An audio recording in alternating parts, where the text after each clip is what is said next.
Hi everyone and happy Tuesday. I am back with another tip. So today this is all about realtors and buyers with one specific part of the contract of sale in New Jersey. So on the first or second page, depending on the contract that you are signing or the way the packet is organized, at the bottom of the first or second page, you will have the purchase price, the deposit amounts, the mortgage amount, and the down payment or the money due at closing, all laid out. What I am seeing lately is especially if the seller's agents are drafting the contract, they are putting in the deposit section the entire down payment that the buyer needs to bring to the table at closing, the deposit amount, which means if you have a client who's putting 31% down, 20% down, even a buyer who's putting 10% down, putting all of it into escrow within 10 days of concluding attorney review. Now, that's great for a seller. They love this.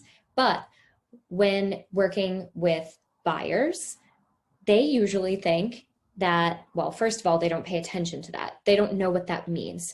So when they come to my office and they say, let's go over the contract together, and I ask them, are you aware that you are supposed to be making your entire down payment within 10 days of attorney review ending? They will tell me, absolutely not. I had no idea about that. Can we change this? And I will tell them, yes, we can change this, but we have to ask the seller and they have to approve of it. So we will send over the change to the seller's attorney.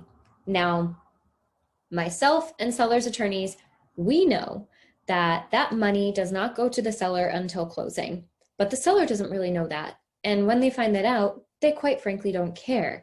They are emotionally attached to the fact that the buyer is going to be putting all of this money into an escrow account and that they're going to do it soon and that it's going to happen within 10 days of attorney review ending and that they want that.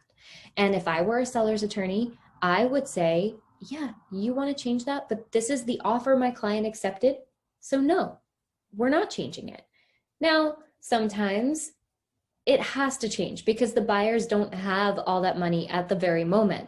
They might need some paychecks to come in. So it depends on what is going on with the buyer financially. But quite often, attorney review is not the time to make that change.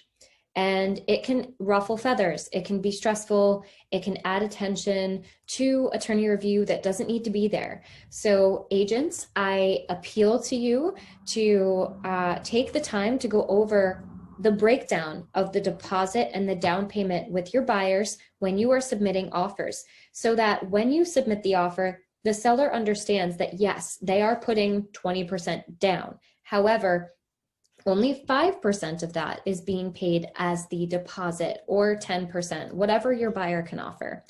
Again, it's really late for me to change it during attorney review. If I am a seller's attorney, I quite often am not willing to make a change there, depending on the attitude of my seller. It's a really sticky point. So just very, very narrow topic, the deposit. Discuss this with your clients. Do it before you submit an offer. It's really hard for us to change it during attorney review. I feel like when I need to explain to clients what happened there, that it can also create an element of distrust that whoever wrote the contract did it in a way that was against the buyer's interest, or that it wasn't, done with care. And nobody wants their client feeling that way. And you can't really take that out, of the client. Once they're spooked, you can't unspook them.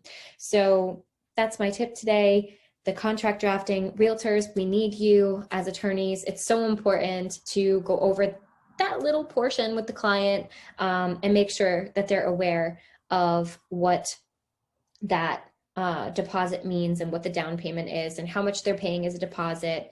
Some things will change during attorney review, but that one can be difficult, the actual amount. So thank you so much. I hope that you enjoyed this topic and that it's helpful. And my paralegal says hello. And I hope you have a good night.